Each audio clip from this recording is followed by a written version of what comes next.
नमस्कार। एक खबर जो कि इजरायली स्पाई एजेंसी मोसाद ने दी वो ये कि Pakistani spy agency Israeli businessman का मर्डर कराना चाहती थी, असैसिनेशन कराना चाहती थी साइप्रस में। और इसमें ईरानियन स्पाई एजेंसी भी साथ मिली हुई थी, या ईरानियन रिपब्लिकन गार्ड जैसे या जिन्हें बोलते हैं वो साथ में थे। ये एबडक्शन करा रहे थे और मर्डर करा रहे थे असैसिनेशन में। ये इन्वॉल्व भी रहती है करीमा बलूच और स्वीडन में।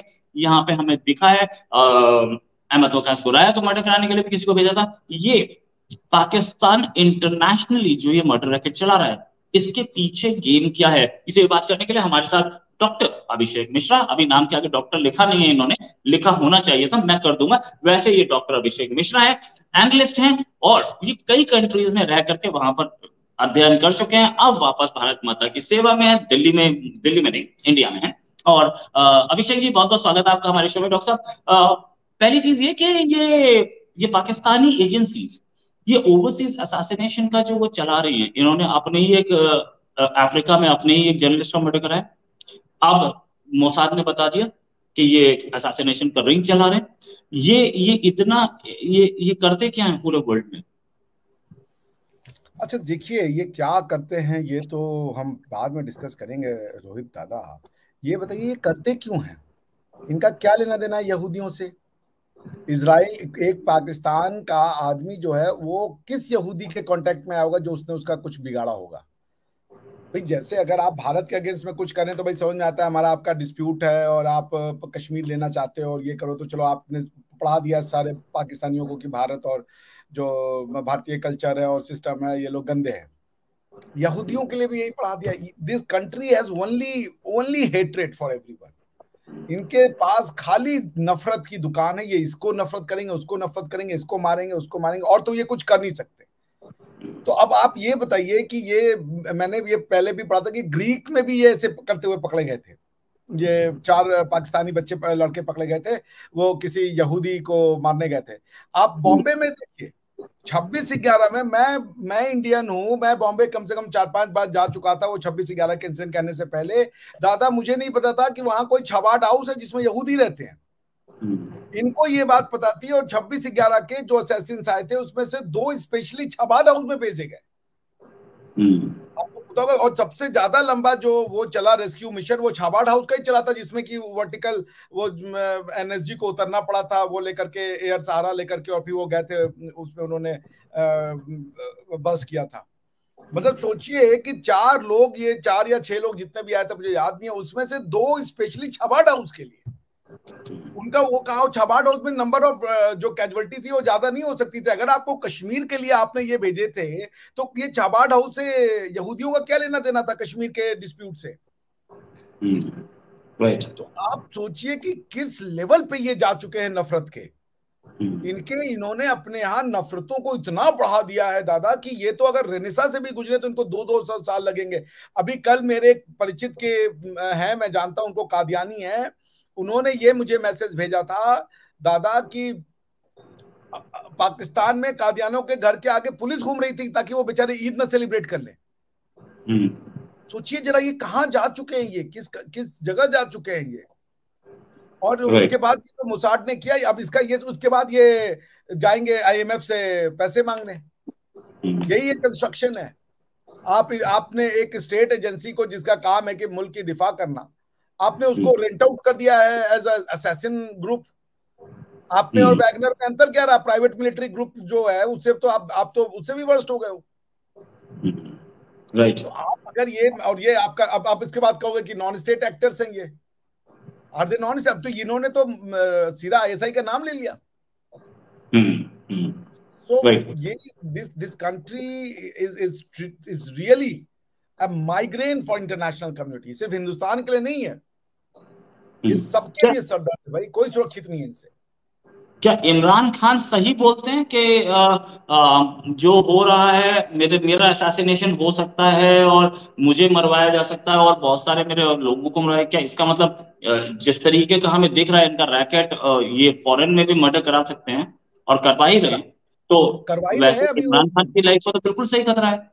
अभी किसी वो यूरोप में किसी उसके ऊपर अटेम्प्ट करा इन्होंने असैसिनेशन, कुछ पाकिस्तानी उसके ऊपर एक और था, वो नीदरलैंड में भी किसी को ये मारने भेजे थे, वो भी पकड़ा गया था, यूके में रहता था वो, अहमद नीदरलैंड वकास पहुंच कुरैया गया था। को, अहमद वकास कुरैया को।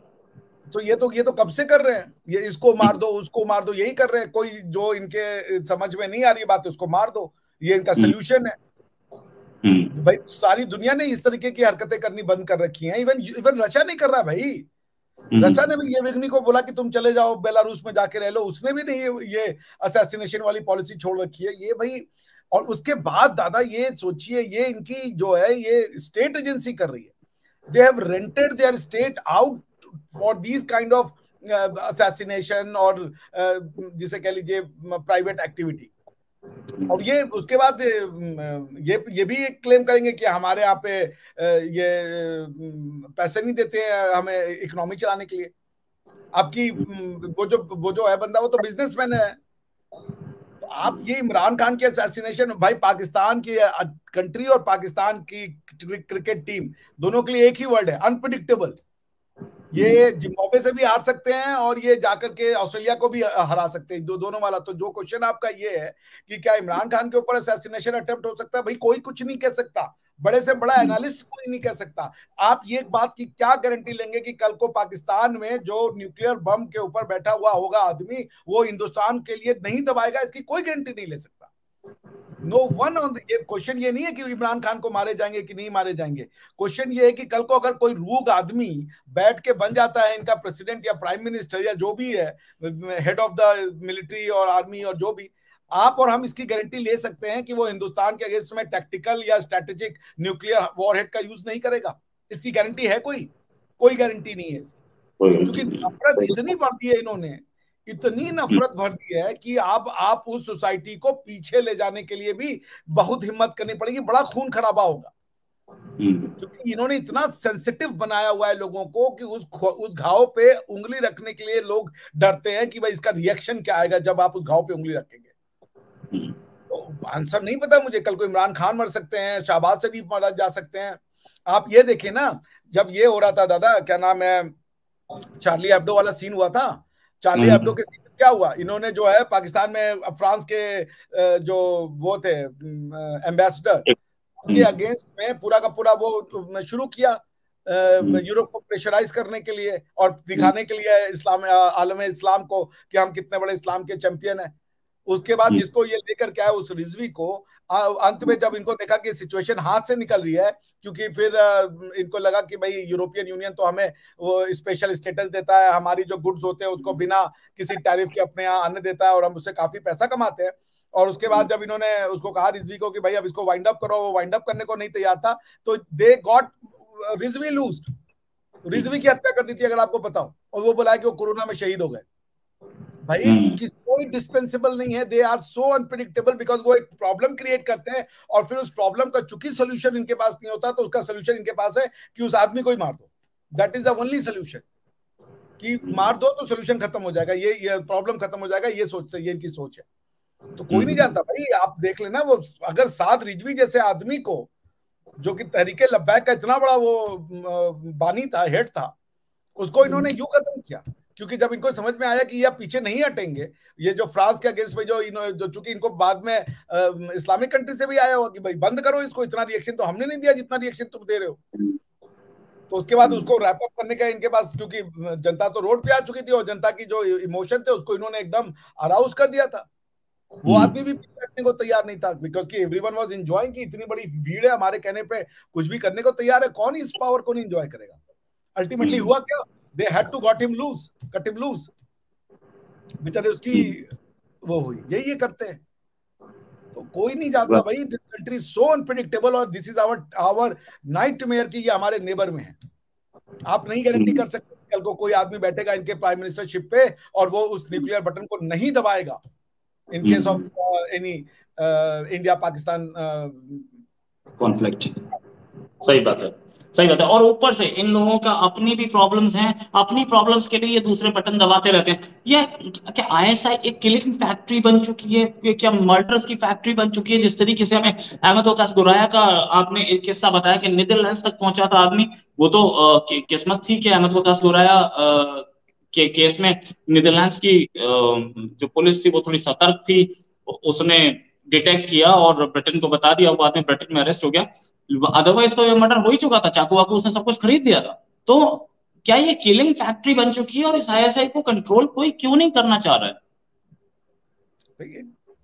क्वेश्चन बड़ा बड़ा टफ है। ये किलिंग फैक्ट्री है, वो किस चीज का किलिंग? क्योंकि आप भाई ये देखिए, फ्रांस के पेरिस में वो जो इंडिविजुअल बंदा गया था जिसको कि फ्रांस ने असाइलम दिया था, पाकिस्तानी था वो, जिसने कि वो पेरिस में जाके क्लीवर से 3-4 लोगों को मार दिया था अभी 1-2 साल पहले या 3-4 साल पहले।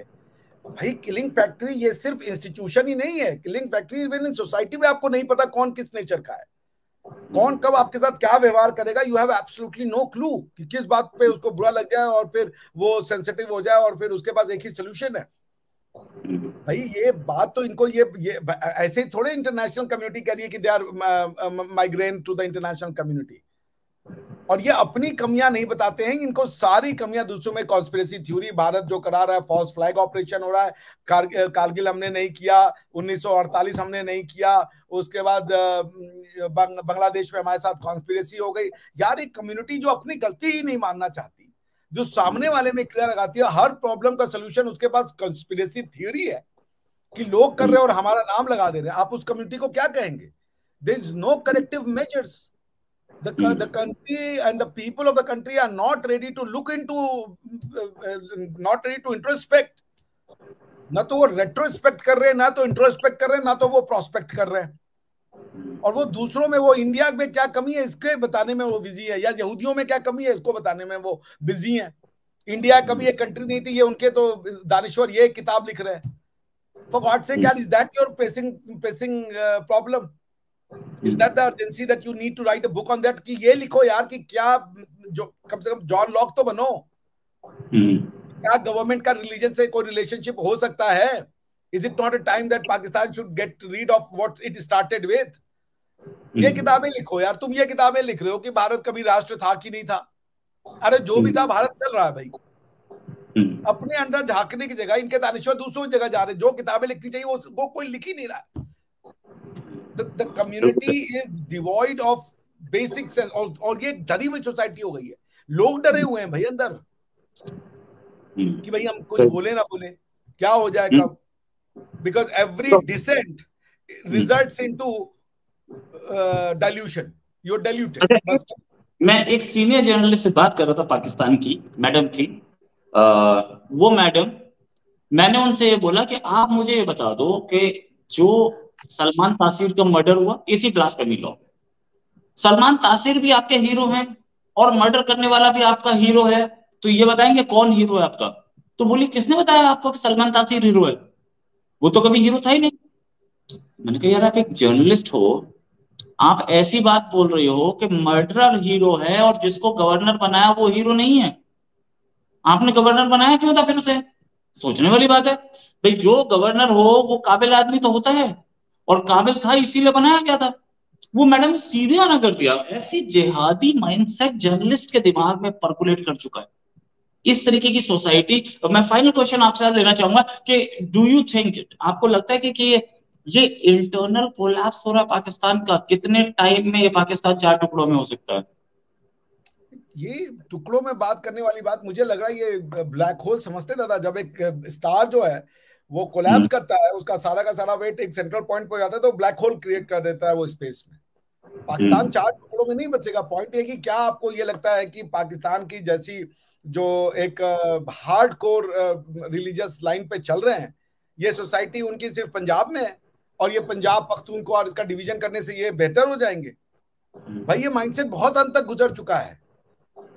आपको पाकिस्तान को कोलैप्स हो या ना हो, वो पाकिस्तान टूटे या ना टूटे, वो क्वेश्चन ये है कि ये पाकिस्तान जो है, ये जो पढ़ लिया इन्होंने, इसको ये कैसे रोल बैक करेंगे, और वो रोल बैक करना चाह भी रहे हैं कि नहीं चाह रहे हैं। तो 4 टुकड़ों का मुझे नहीं पता ज्यादा, ये 4 टुकड़ों में जाएंगे या 44 टुकड़ों में जाएंगे, पर पॉइंट ये है कि ये कैसे, अब ये जो 24 भाई, ये वैसे भी पंजाब तो मेन है, 3/4 अगर मैं गलत नहीं हूं, 3/4 of the Pakistan is Punjab. तो आप उसका करना क्या डिवीजन करके भाई, उसका आउट आपका नेबर तो पाकिस्तान ही रहेगा ना भाई। अगर मान लीजिए 4 टुकड़े हो भी जाए, बलूचिस्तान अलग हो गया, पख्तूनख्वा अलग हो गया और सिंध अलग हो गया, तो आपको क्या लगता है पख्तूनख्वा में एकदम बड़ा प्रोग्रेसिव लोग रहते हैं? होंगे, उनकी नंबर तो कम है ना। हार्डकोर जो रिलीजियस लुक आउटलुक है वो तो वहां पर भी है ना भाई। पॉइंट है रिविजिट करने की, थ्योरी को रिविजिट करने की, इंसान को इंसान बनाने की, इंसान और रिलीजन में पहले इंसानियत को रखने की, कंट्री और रिलीजन में पहले कंट्री को रखने की। Right, right. ये कंट्री को पहले नहीं रखते, ये लोग रिलीजन को पहले रखते हैं, और इसी वजह से शायद आज पाकिस्तान टूटता दिख रहा है। वैसे भी हम एक बात किया करते थे कि इमरान खान बोलता पाकिस्तान के 3 टुकड़े होंगे, हम कहते हैं 4 होंगे, तो एक ही का तो झगड़ा है। वो एक झगड़ा हम आपस में निपट लेंगे, कोई टेंशन नहीं है। इमरान खान जो है वो अपना ही आदमी दिखता है। Thanks a lot Abhishek Mishra ji for joining, और उम्मीद है जल्दी ये डिस्कशन और करेंगे। अभी के लिए नमस्कार, धन्यवाद, जय।